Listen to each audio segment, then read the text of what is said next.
이 프로그램은 방송통신위원회와 시청자 미디어재단의 지원으로 제작되었습니다.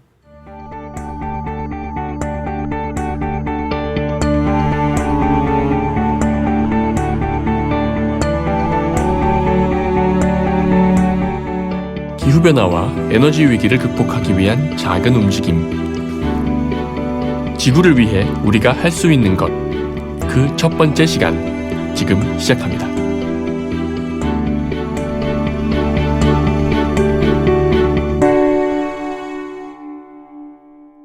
네.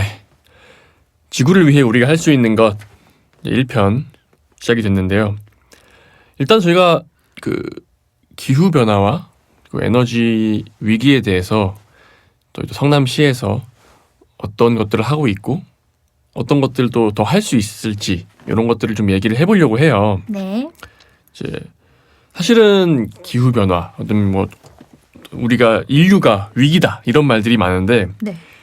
그게 물론 큰 국가적으로나 전 세계적으로 해결해야 되는 부분들이 많겠죠. 근데 시민들이 그리고 개인이 또 어떤 걸 할 수 있는가도 사실은 중요한 영역이다 라는 생각이 들어서 네. 그런 방향으로 좀 진행을 해보려고 합니다.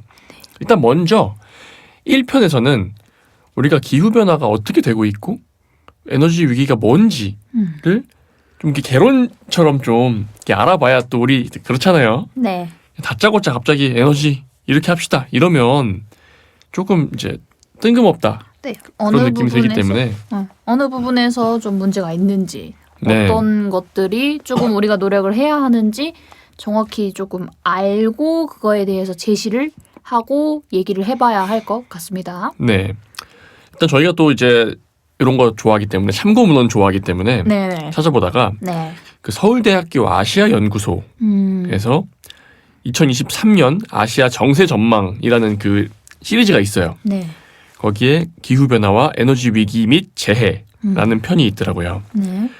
근데 일단 그 내부 내용은 차차 설명을 드리고 기후변화, 에너지 위기, 재해 세 가지가 한 카테고리에 합쳐져 있는 이유를 먼저 생각을 해보면 좋을 것 같아요. 일단 저도 기후변화, 에너지 위기, 재해 우리가 이런 것들에 대해서 상당히 많이들 얘기를 하고 문제를 다루고 그리고 토론을 하고 뉴스들도 많이들 나오고 있잖아요. 네. 근데 일단 기후 변화가 일어나고 있는 것 자체가 에너지 위기나 재해 그 다음이 에너지 위기나 재해이잖아요. 그 이상 기후 변화로 인해서. 네. 근데 이상 기후가 일어난다는 것 자체에 대해서 먼저 생각을 해봐야 될 것 같아요. 그러면은 이 세 가지 혹은 네 가지가 연결되어 있는 거라고 생각이 들거든요. 기후 변화에서 이제 기후 위기 혹은 이상 기후까지. 네.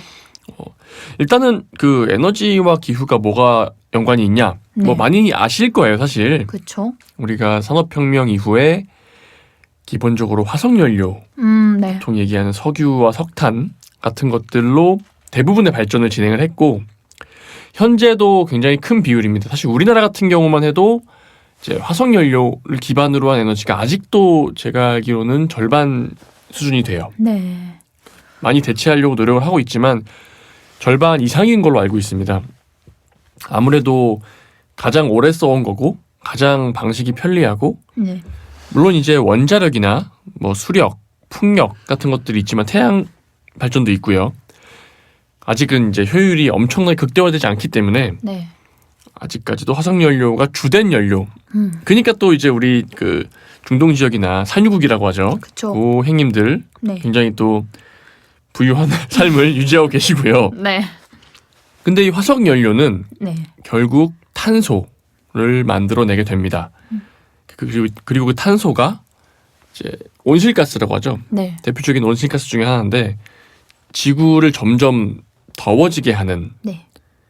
그렇기 때문에 그걸로 인해서 변화가 생기고 그 변화가 재해로 이어지게 되는 네. 그런 상황에 직면을 해 있는 거예요. 네. 제가 이거 좀 찾아봤는데 2021년 기사를 보면 20년 안에 평균 온도가 1.5도 상승할 가능성이 크다. 그러니까 산업혁명 이전과 비교해서. 네. 근데 올해 기사를 보면 10년 안에 그러니까 2년 만에 2년 만에 10년이 훅 줄은 거죠? 그쵸. 예상치가 10년이 줄어버린 거예요. 네. 물론 뭐 추측하건대 약간 경고성의 의미, 그쵸. 우리 조심해야 됩니다. 이런 부분도 있을 수도 있다고 약간 희망 회로예요. 제발. 그런 것인데 2년 동안 시간이 흐르면서 우리 인간이 점점 더 탄소 배출이 늘고 있거든요. 네. 왜냐면 아직도 개발하고 있는 나라들이 있고 개발이 된 나라들도 계속 탄소를 배출하고 있는 거고요. 그쵸. 그래서 탄소 배출량이 사실은 줄지 않고 굉장히 증가하고 있기 때문에 2년 만에 야 이거 이대로 가면 우리 큰일이다. 더 빨라진다. 제가 보기에 한 2년 후엔 또 모르겠어요. 이렇게 되면 한 2년 후에는 이제 5년 남았습니다. 그쵸. 그 2년 후에는 내일입니다. 아니 이런 속도로 줄면 한 2025년 됐는데 내년부터 이제 우리 여기까지입니다. 우리 지금까지 지구 온라인을 사랑해 주셔서 감사합니다. 2050년에 뭐 멸망할 거다. 뭐 이런 얘기들이 많잖아요. 무척이나. 그렇죠. 네. 그걸 우리는 그리고 몸소 실감하고 있는 체감하고 있는 걸지도 모르겠어요. 사실 최초에 네. 2050년에 1.5도 평균 온도 상승이 될 거다. 네. 그리고 그걸 막지 못하면 아마도 계속 이제 탄소 배출을 안 하더라도 돌아갈 수 없다. 뭐 이런 상황이었는데 그게 지금 2030년 뭐 이렇게 줄고 있어 버리는 거죠. 네. 자, 그러면은 그 1.5도의 평균 온도 상승 이게 기본적으로 이 어떤 기후 재앙 네. 말씀하셨던 재해의 그 기준인 건데 이게 무슨 의미인지 좀 얘기를 해보면 될 것 같아요. 자, 1.5도 솔직히 별거 아닌 것 같지 않아요? 되게 별거 아닌 것 같다고 느끼면서도 우리가 겨울이나 여름에 이게 29도일 때, 뭐 7도일 때, 7도일 때, 9도일 때, 그리고 10도일 때, 그리고 19도에서 20도로 넘어갈 때 요런 것들이 생각보다 크게 느껴지는 거거든요. 근데 한편으로는 네. 우리 겨울 되면 네. 영하 한 7도, 10도까지 가죠 보통. 그쵸? 여름 되면 최근에 뭐 30몇 도 후반대까지 가잖아요. 우리나라. 그쵸? 우리나라만 쳤을 때. 그러면 연교차가 40도 정도 된단 말이에요. 그렇죠. 넘는단 말이에요. 그쵸. 그런 상황에서 1.5도가 뭐가 그렇게 대수인가라고 말씀하시는 분들이 있을 수 있어요. 근데 지금 생각을 해보자고요, 우리가. 근데 이런 방식으로, 이런 식으로 계속적으로 10년 뒤에, 5년 뒤에 1.5도가 오를 거예요. 그러면은 계속해서 오를 수도 있다는 걸 제시하는 거 아닐까요? 그렇죠. 1차적으로는 이 서류를 확인해 본 결과 네.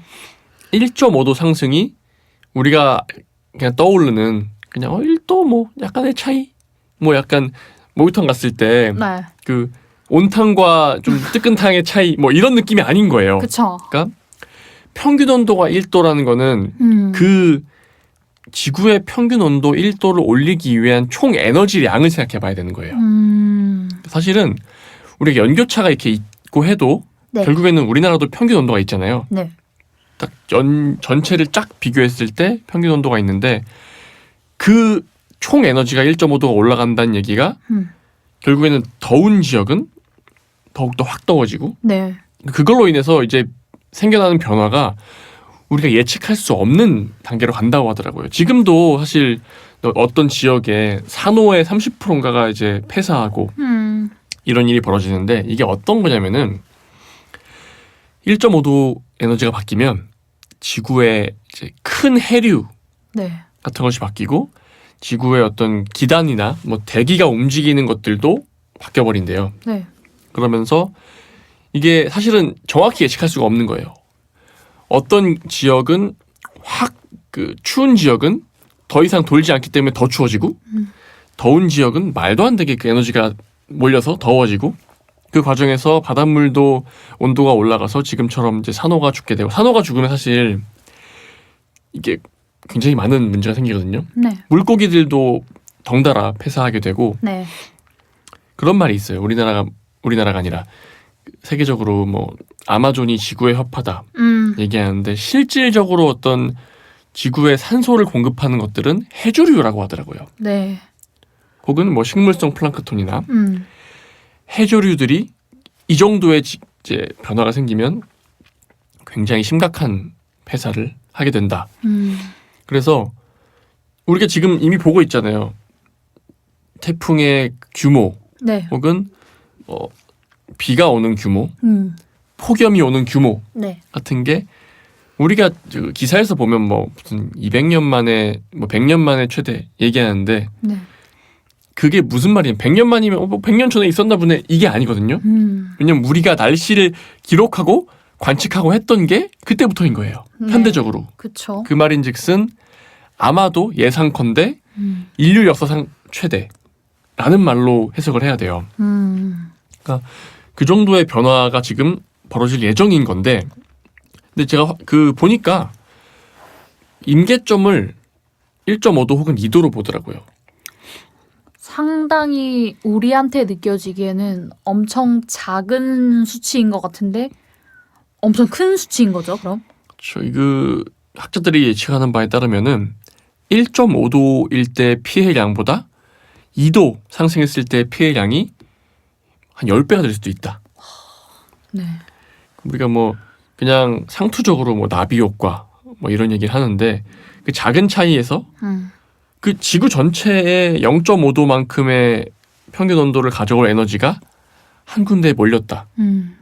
생각해 보세요. 그럼 그 에너지가 가지고 있는 그 힘이 예를 들어서 태평양이야. 네. 몰려서 그게 어떤 기후의 어떤 문제, 재해 요소로 발생했어요. 네. 그게 어떤 나라를 때렸어. 감당이 안 되는 그쵸. 수준의 재해인 거죠. 그래서 우리가 이제 기사나 많이 접하는 1.5도 상승이라고 했을 때 1.5도 그렇게 그냥 여름에 1.5도만큼 더워지는 거 그 정도면 이렇게 생각할 수 없다는 것. 그렇게 생각하면은 위험하다라는 네. 거를 먼저 좀 말씀을 드리면 좋을 것 같아요. 사실 저도 1.5도 했을 때 항상 그랬거든요. 물론 제가 어릴 때 경험상 좀 시원한 지방에 이사 갔다가 네. 여름에 다시 이쪽으로 돌아왔을 때 당시에 한 1.5도에서 2도 차이였어요. 그 두 지방이. 그쵸. 여기 이제 산 옆이었고 여기는 도시였고 하니까 아 덥다. 여기 좀 유독 더운데 정도의 느낌이었지 막 너무 심각하다 이런 느낌 전혀 아니었거든요. 맞아요. 근데 잠깐 동안 그냥 우리나라에서 그 정도 차이 수준이 아니라 아까 말씀드린 대로 지구가 품고 있는 총 에너지 그리고 그 얘기도 하잖아요. 그 에너지로 인해서 빙하가 녹으면서 그쵸. 혹은 다른 문제가 발생하면서 또 숨어있던 탄소와 메탄가스들이 나오면서 더욱 가속화돼서 돌이킬 수 없는 실제로도 이게 지구 온난화로 인해서 기온이 올라가고 그로 인해서 빙하가 녹고 네. 해수면이 올라가고 그러면서 집중호우나 무더위가 발생하고 여름엔 또 네. 겨울에는 폭설, 한파 등이 일어나잖아요. 이런 것만 봐도 일단 유기적으로 다 연결고리가 되어 있는 건데 정말 그 1도, 2도의 차이가 이 지구 전체의 에너지를 보존하는 혹은 유기적으로 돌아갈 수 있게 하는 어떤 장치를 흔드는 큰 어떤 요인이 될 수 있다는 거죠. 이게 그 제가 워낙 좀 좋아하는 게 있어서 네. 그 공룡시대 이런 거 좋아하잖아요. 아, 그렇죠. 그래가지고 많이 보는데 그 옛날 막 무슨 선캄브리아 시대 뭐 이런 데 있잖아요. 페름기 뭐 이런 때부터 그 네. 기후를 쫙 펼쳐놓은 표가 있거든요. 네. 그러면 의외로 그 기후 변화라는 게 물론 지금보다 더 더웠던 시절이 있어요. 훨씬 더웠던 시절이 있어요. 그러면 이제 공룡들이 막 커지고 막 이러는데 그 변화의 기간이라는 게 네. 중요하거든요. 네. 옛날에는 그 변화가 단위가 막 1000만 년, 2억 년 막 이런 단위예요. 1.5도가 오르려면 몇 천만 년이 있어야 돼. 그래서 지구의 초창기부터 평균 온도를 연구해 놓은 그 도표를 보면요. 왔다 갔다 해 엄청. 그러다가 갑자기 1이 됐어. 1. 아라비아 숫자 1처럼 한 1800년대 18세기 정도 이후에 쭉 올라가요. 그러니까 이게 인류가 산업혁명을 거치면서 만들어낸 변화의 폭이 지금까지 지구에 전례가 없던 수준의 갑작스러운 상승폭이다. 기온이. 말도 안 되는. 네. 그러면 이제 우리가 뭐 빙하기가 오거나 아니면은 그런 더워지는 시기가 왔을 때 이제 보통은 그 연구된 역사에 따르면 네. 대멸종이 옵니다. 네. 그렇죠. 뭐 원인이 다양하지만 운석도 있고 다양하지만 기후 변화가 급격하게 올 때는 기본적으로 대멸종이 와요. 그리고 현재 그 생물종이 멸종하는 속도도 전례가 없는 속도입니다. 무슨 교과서에 나오는 뭐 페름기 대멸종 무슨 전체 생물의 90몇 프로가 멸종한 그것도 몇 천만 년 동안 생긴 일이에요.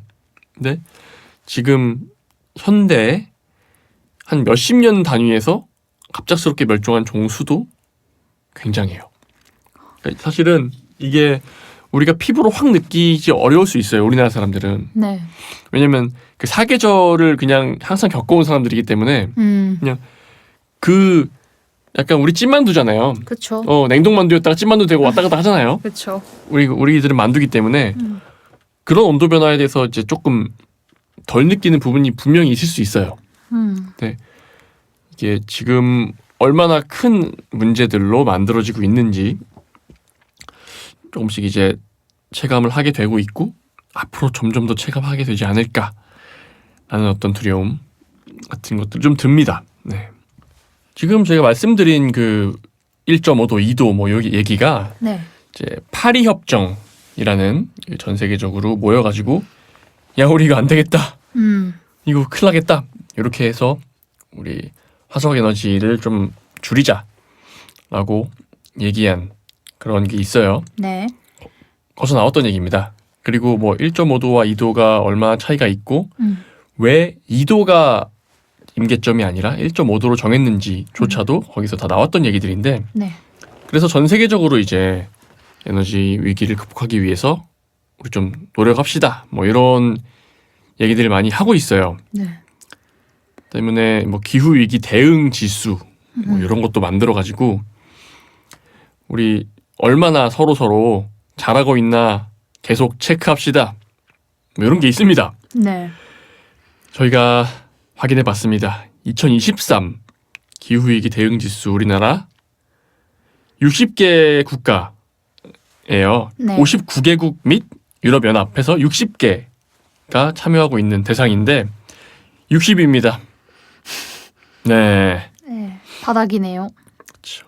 뭐 이제 2023년까지 온실가스 감축하는 뭐 그걸 상향하겠다 뭐 이런 안들을 제시한 부분이 있어서 그런 부분은 또 긍정적으로 평가가 됐지만 네. 이제 재생에너지에 대해서 이제 목표치를 좀 하향했다고 해요, 우리나라가. 현재 우리나라 재생에너지가 쓰이고 있는 비율이 한 8% 내외 정도라고 이제 올해 기준으로 8.29%네요. 네. 8.29% 총 합친 겁니다. 뭐 태양광, 풍력 다 합쳐가지고. 우리나라가 2030년까지 재생에너지 비율 20%가 목표래요. 20%. 네. 사실은 뭐 그런 얘기를 합니다. 당장 화석연료 사용을 중단해야 된다라는 게 좀 조금 강하게 말씀하시는 네. 학자들이 그렇게 말씀하시는데 네. 이게 참 안 쉽잖아요. 쉬운 건 아니에요. 근데 어느 정도 강압적으로 그렇게 학자분들이 하는 말처럼 네. 강압적으로 나가야 할 필요성이 있다고 생각을 해요. 그렇게 나가지 않으면은 움직이지 않는 것 같거든요, 전혀. 네. 그 온실가스 감축 목표도 뭐 네. 많이 올리고 재생에너지 비중을 또 30%까지 확대하겠다 뭐 이런 얘기를 했다고 해요. 이제 뭐 20%까지로 예정했다가 네. 확대하겠다. 뭐 이렇게 30%. 했었지만 네. 지금 현재 우리나라 진행하고 있는 부분은 재생에너지보다는 이제 좀 원전을 확대해서 네. 사실 그 원전이 참 양날의 검입니다. 그쵸. 이거 저희가 뭐 함부로 말씀드릴 수 있는 부분은 아닌데 네.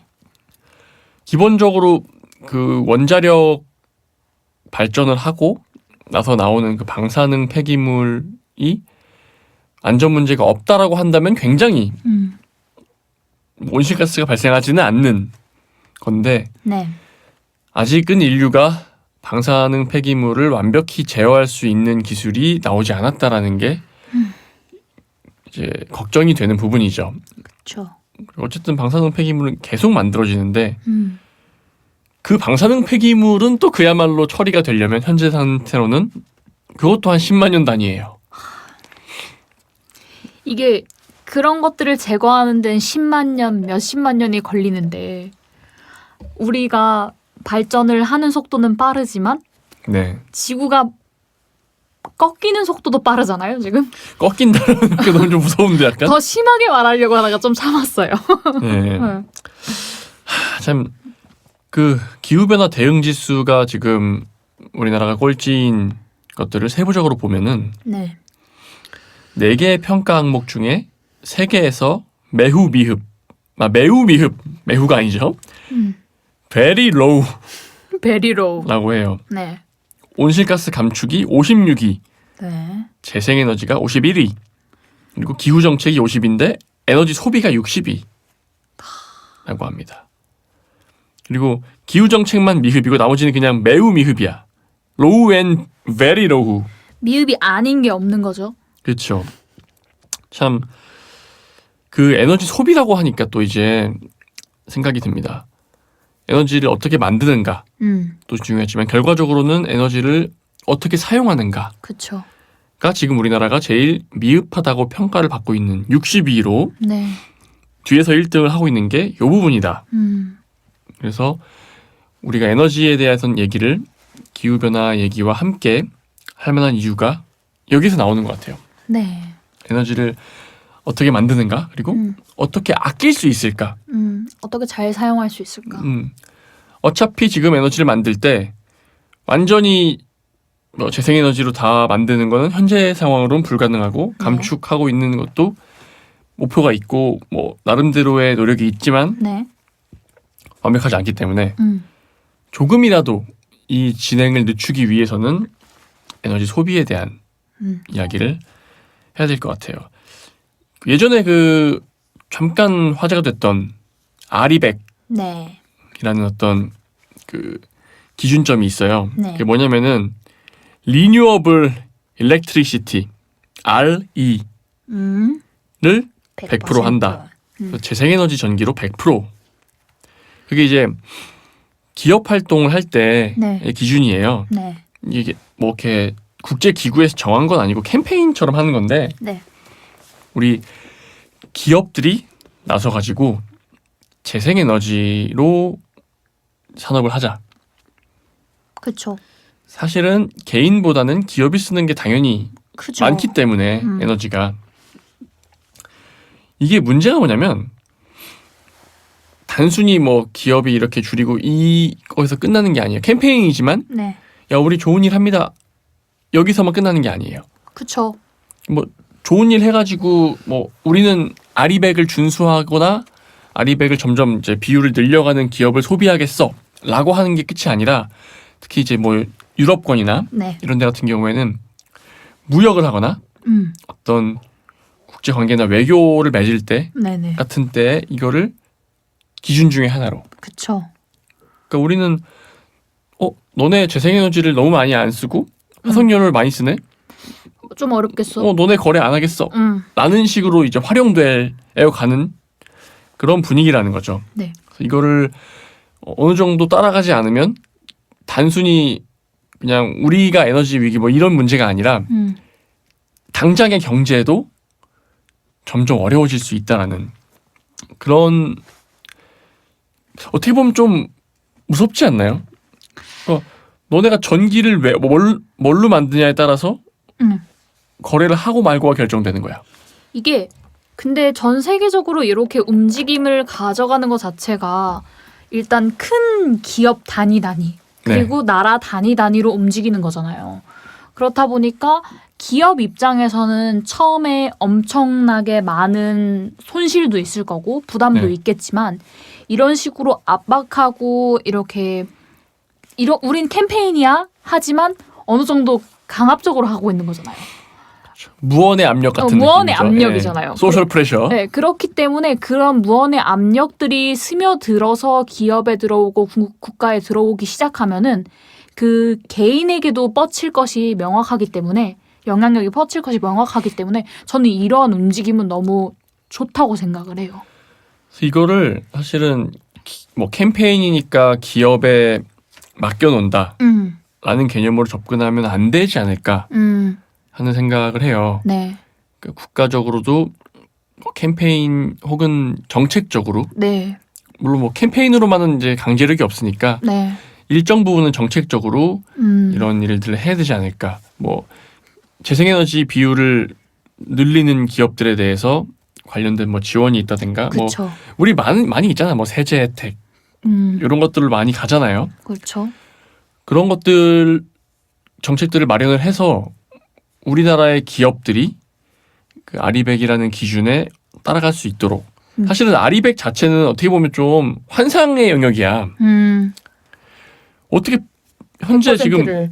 특히 우리나라 기준으로 봤을 때 그렇죠. 8.2%가 재생에너지인데 그것만으로 기업을 100% 구동한다?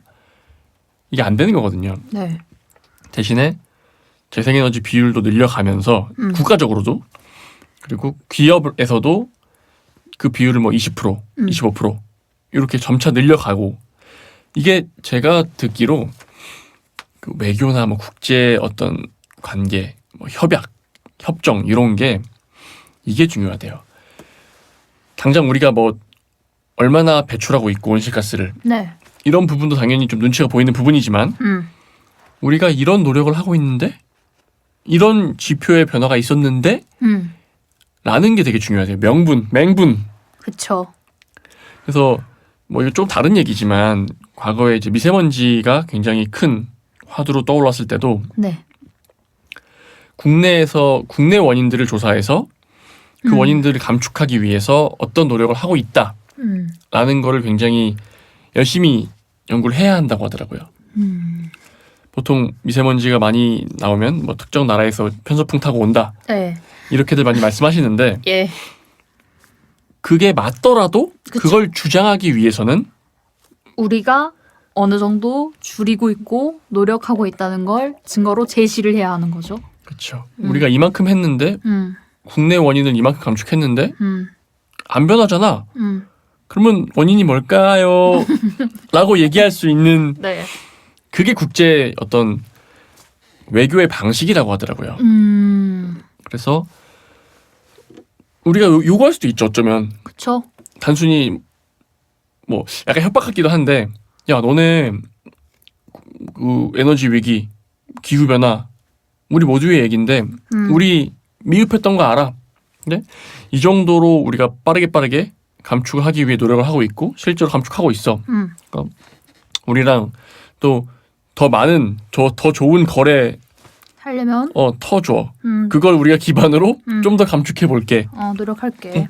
이런 방식으로 이제 얘기를 해야 되는 거죠.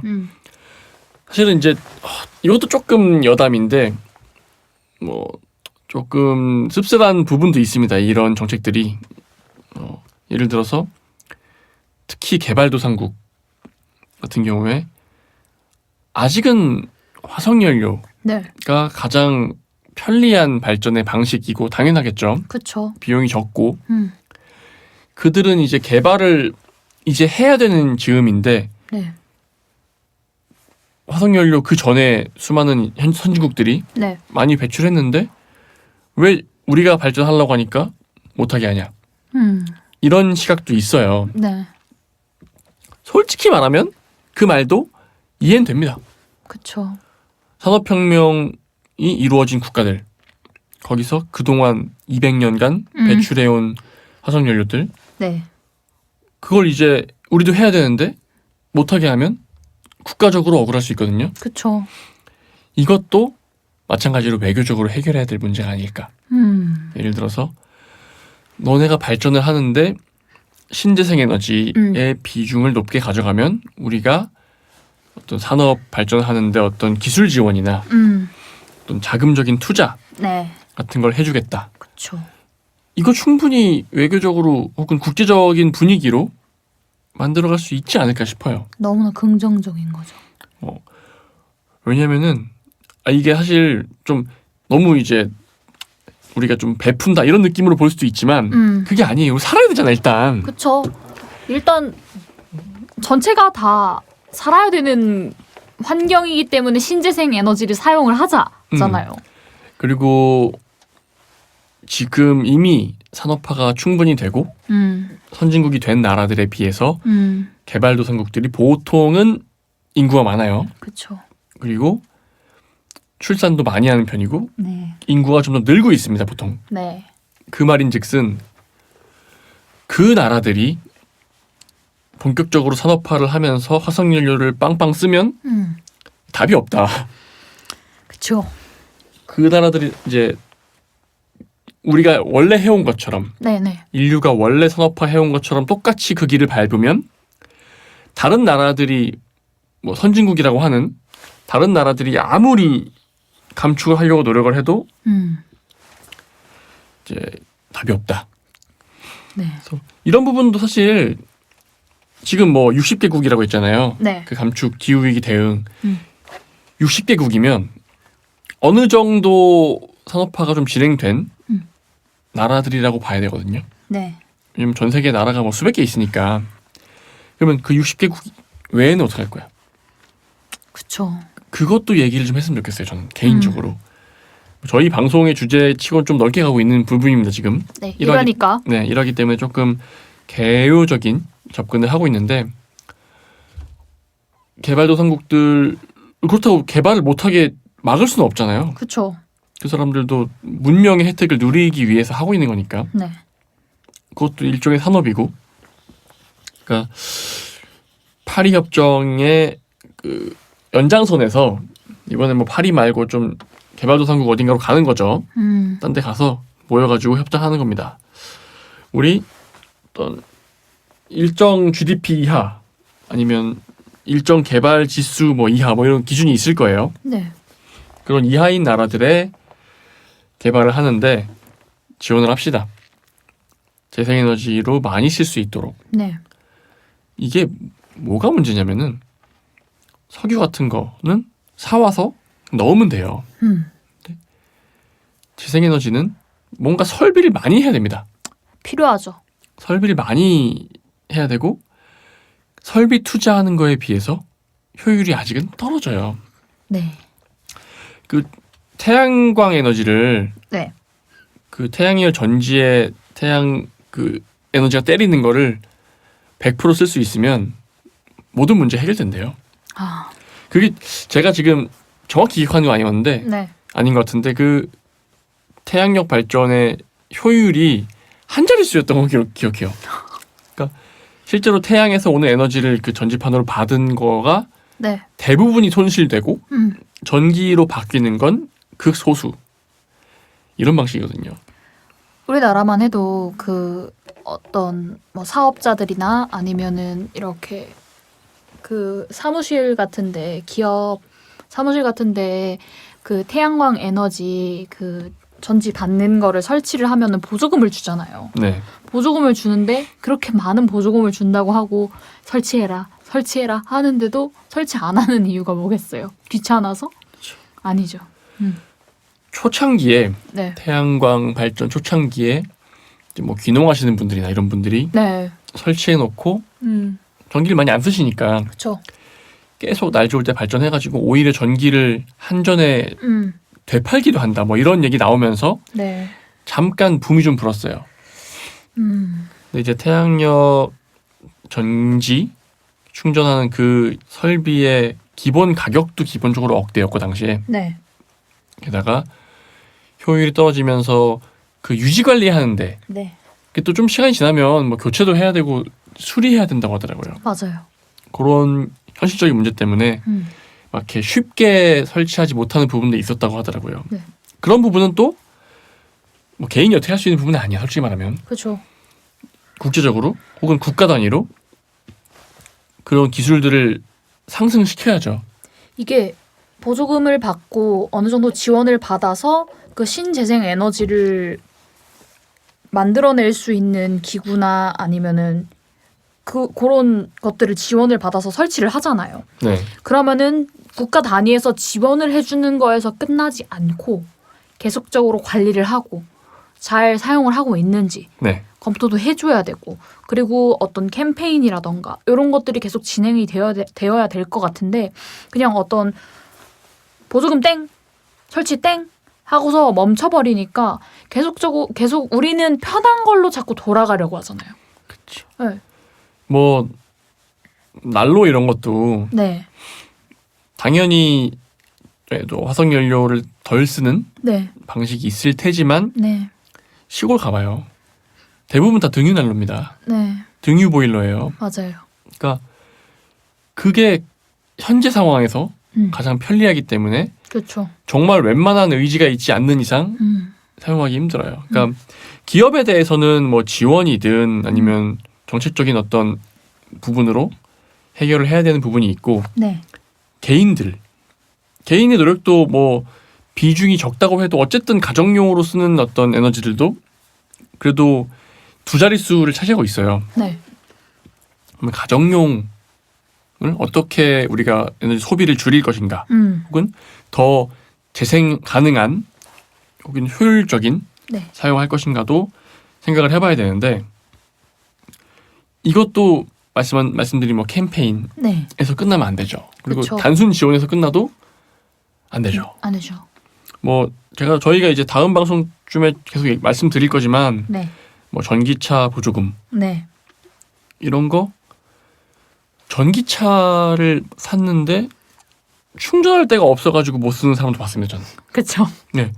샀는데 충전소를 그 아파트 단지에 마련해 준다고 했는데 그게 한 8개월 동안인가? 8개월 정도 안 된 거예요. 아 보조금 지원해줘서 보조금 지원 받아도 그거 비싸거든요 생각보다. 네. 그래서 전기차를 샀는데 네. 그걸 집에다 못 대고 그 지하철로 한 1시간 거리에 있는 충전소에 두고 충전했다가 출근할 때 난 차가 있는데 네. 지하철로 거기까지 가는 거야. 네. 거기서 출근하는 거예요. 퇴근할 때 거기 대놓고 충전시켜놓고 집으로 지하철 타고 와. 그러니까 이런 부분은 뭐 국가도 국가지만 네. 또 지자체 단위에서도 그쵸. 어느 정도 해야 할 부분들이 있는 것이고 이제 저희가 뭐 다음 시간부터는 이제 본격적으로 성남시에 대한 이야기를 할 건데 네. 이런 이야기들도 조금 나오지 않을까 싶어요. 네. 아무래도 우리 개개인들이 접하는 부분은 지자체에서 하는 정책이나 어떤 지원들 네. 같은 게 많을 겁니다. 그리고 뭐 제가 법적으로나 어떤 심리학적으로 전문가는 아니지만 이게 처벌이나 규제로만 할 수 있는 부분은 아니에요. 그렇죠. 너네 화석연료 쓰면 처벌까지는 아니더라도 큰 불이익이 있을 것이야. 실제로 이제 가정용 같은 경우에는 그 불이익이 있죠. 누진세. 그렇죠. 전기 많이 쓰면 요금이 막 점프합니다. 근데 그에 따른 지금 사용하고 있는 사람들의 엄청난 반발도 심하잖아요. 왜냐하면 그거를 대체할 만한 정확한 무언가를 제시해 주거나 네. 마련을 해줘야 되는 게 맞는 거니까.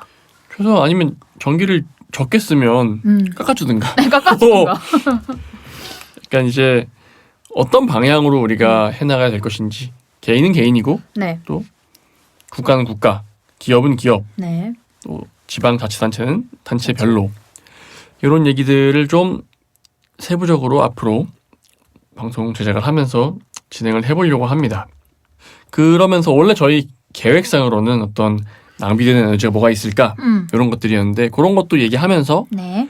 좀 더 좀 대승적인 부분까지 다뤄가는 방송이 될 것 같아요. 뭐 단순히 뭐 길 가다가 뭐 가로등 꺼주세요 이런 것보다는 네. 더 규모 있는 방식으로 무언가를 할 수 없을까? 네. 이게 맞는 접근이 아닐까 음. 하는 생각이 들어서 그렇게 하게 될 것 같습니다. 일단 뭐 오늘 이 정도로 1회차 방송은 마무리하면 될 것 같고요. 자, 앞으로 이제 2회차부터 네. 4회차까지 진행되는 이야기들로 다시 찾아뵙도록 하겠습니다.